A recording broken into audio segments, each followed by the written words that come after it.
ইতিবাচক আচরণকে দুর্বলতা ভাবলে ভুল হবে। ভোটে অনিয়ম জালিয়াতির সুরাহা না হলে রাজপথে নামার হুঁশিয়ারি দিয়েছেন জামায়াত আমির ডাক্তার শফিকুর রহমান।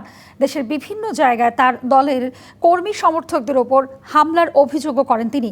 ফ্যাসিবাদ পুনর্বাসন হলে ছাড় না দেওয়ার হুঁশিয়ারিও দেন জামায়াত আমির। শুক্রবার সন্ধ্যায় রাজধানীর মগবাজারে জামায়াত ইসলামের কেন্দ্রীয় কার্যালয়ে জরুরি বৈঠক করেন দলটির কেন্দ্রীয় নির্বাহী পরিষদ, ছিলেন জোটের নেতারাও।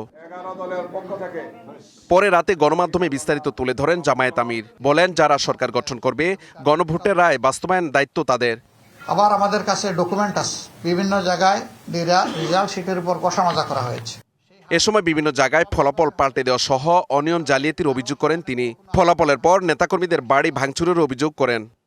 আজকে বাংলাদেশের বিভিন্ন জায়গায় 11 দলীয় নির্বাচনী অক্ষের কর্মী সমর্থক, এজেন্ট, ভোটার বিভিন্ন জায়গায় বাড়িতে বাড়িতে হামলা হচ্ছে, ব্যক্তির উপর হামলা হচ্ছে, আগুন ধরিয়ে দেওয়া হচ্ছে বাড়িতে।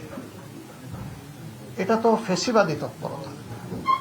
অপটিক্যাল ব্রাইটেনার, কালার গার্ড এবং জার্ট লক সমৃদ্ধ অ্যাডভান্স ফর্মুলায় এলো নতুন রে ডিটারজেন্ট পাউডার। ঐক্যবদ্ধ বাংলাদেশ চান জানিয়ে জামায়াত আমির বলেন, ইতিবাচক আচরণকে দুর্বলতা মনে করলে ভুল হবে। ফেসিবাদ পুনর্বাসন করলে ছাড় না দেওয়ার হুঁশিয়ারি তার।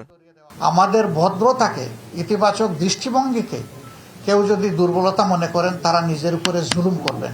এটা আমাদের দুর্বলতা নয়, এটা ছিল আমাদের উদারতা। উদারতাকে দুর্বলতা মনে করলে বিপত্তি তাদের জন্যই ঘটবে যারা মনে করবে। কোনো জায়গায় ফেসিবাদীদেরকে ঘোষণা দিয়ে এখন পুনর্বাসন করা হচ্ছে। নির্বাচনী প্রচারণার সময় তা লক্ষ্য করেছি।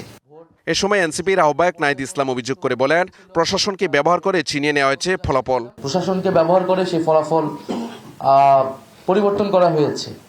Mahmudul Hasan Nazim, DBC news, Dhaka.